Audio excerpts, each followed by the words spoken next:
মোহাইমিনুল খান অপু আমাদের সহকর্মী এখন সরাসরি রাজধানীর সদরঘাট লঞ্চ টার্মিনাল থেকে আমাদের সাথে যুক্ত হবেন।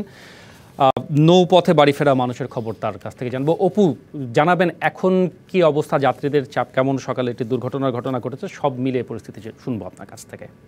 এখন বাড়তে শুরু করেছে, এটি কিন্তু সন্ধ্যার পরে যাত্রীদের চাপ কিন্তু অনেকাংশে আরও বাড়বে, যেহেতু আজকে ঢাকার যে গার্মেন্টসগুলো রয়েছে সেই গার্মেন্টসগুলো আজকে ছুটি হচ্ছে। সেই ছুটির ফলে কিন্তু যাত্রীদের চাপ আমরা বলতেই পারে বাড়বে। তবে এখন পর্যন্ত যে পল্টনের যে যাত্রীরা রয়েছেন সেটি কিন্তু গতকালকের তুলনায় কিন্তু আজকে অনেকটাই বেশি রয়েছে। যে লঞ্চগুলো আপনারা দেখতে পাচ্ছেন, যে লঞ্চের প্রতিটি লঞ্চই কিন্তু যাত্রীতে পরিপূর্ণ বলা চলে। যে লঞ্চের বাইরে যে পল্টনগুলো রয়েছে সেই পল্টনেও কিন্তু যাত্রীরা রয়েছেন, এবং এই যে লঞ্চের ভিতরে যে ডেক রয়েছে সেই ডেকে কিন্তু একদম কানায় কানায় পূর্ণ রয়েছে যাত্রী, এবং কেবিন যেগুলো রয়েছে সেই কেবিনগুলোতেও কিন্তু যাত্রী রয়েছে। এখন পর্যন্ত আমরা কিছুক্ষণ আগে বিআইডব্লিউটি এর সাথে কথা বলেছিলাম, তারা আমাদেরকে যেটি জানিয়েছেন যে 40টি নৌ রুটে কিন্তু 120টি লঞ্চ প্রস্তুত রয়েছে।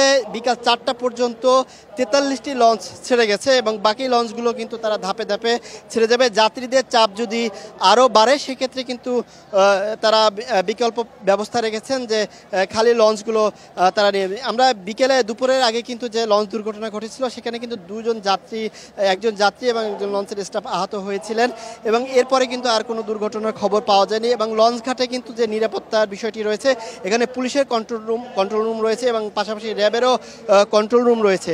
তবে এখন পর্যন্ত যে যাত্রীর চাপ আমরা যেটি দেখতে পাচ্ছি বেশ ভালোই বলা চলে। তবে এটি যখন গড়াবে সন্ধ্যার পরে যাত্রীর চাপটি বাড়বে, যেহেতু গার্মেন্টসগুলো ছুটি হয়েছে। সেই যাত্রীরা কিন্তু অনেক গার্মেন্টস 12টায় ছুটি হয়েছে এবং অনেকগুলো ধাপে ধাপে বিকেল 2টা এবং 3টার দিকে ছুটি হয়েছে। তারা কিন্তু সদরঘাটমুখী হচ্ছেন, যেহেতু বাসে তারা সিট পাচ্ছেন না। সেক্ষেত্রে কিন্তু তারা নিরুপায় হয়ে কিন্তু সদরঘাটে আসছেন, যে কোনোভাবে লঞ্চে যদি তারা প্রবেশ করতে পারেন সেক্ষেত্রে তারা কিন্তু এই ঈদযাত্রায় বাড়ি পৌঁছতে পারবেন। নগদের কাছে সব গ্রাহকই প্রিয়, তাই তো সারা দেশে ক্যাশ আউট চার্জ সবচেয়ে কম। তবে আমরা যদি আরেকটু যোগ করি, যে এই যে এখন যে লঞ্চ ঘাটটিতে রয়েছে আমরা, এটি হচ্ছে পটুয়াখালী এবং গলাচিপা লঞ্চ ঘাট। এই পটুয়াখালীগামী যে কটি লঞ্চ রয়েছে সেগুলো কিন্তু 6:30 পর্যন্ত এখানে থাকবে, এবং 6:30 পর তারা সদরঘাট ত্যাগ করবে। এবং ভাড়ার বিষয়টি যদি বলি আমি, যে তারা যাত্রীদের সাথে আমাদের কথা হয়েছে, তারা আমাদেরকে যেটি জানিয়েছেন যে ডেকের ক্ষেত্রে তারা 100 টাকা ভাড়া বেশি নিচ্ছেন।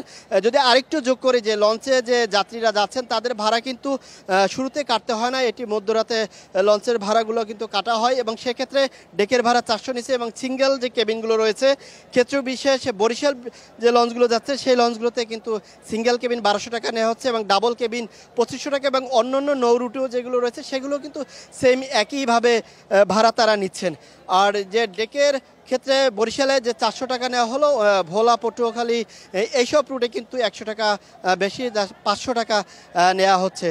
তো এই এখন পরপর যে সন্ধ্যার পরে হয়তো যাত্রীদের চাপ আরও বাড়বে, এবং তারা যে কোনোভাবেই তারা বাড়ি ফেরার জন্য লঞ্চ ঘাটে আসছেন, এবং কোনোভাবে তারা লঞ্চে প্রবেশ করে তারা অন্ততপক্ষে বসে হলেও তারা তাদের গন্তব্যে পৌঁছবেন, এটি কিন্তু যাত্রীদের প্রত্যাশা। তবে আমি যদি আরেকটু বলি, যে গুলিস্তান থেকে ফুলবাড়িয়া পর্যন্ত যে যানজট রয়েছে সেই যানজটের কারণে কিন্তু সদরঘাটে আসতে যাত্রীদের অনেকটা বেগ পেতে হচ্ছে।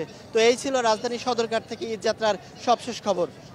অপু, অনেক ধন্যবাদ। আমাদেরকে অপু জানাচ্ছিলেন সদরঘাট লঞ্চ টার্মিনালের খবর।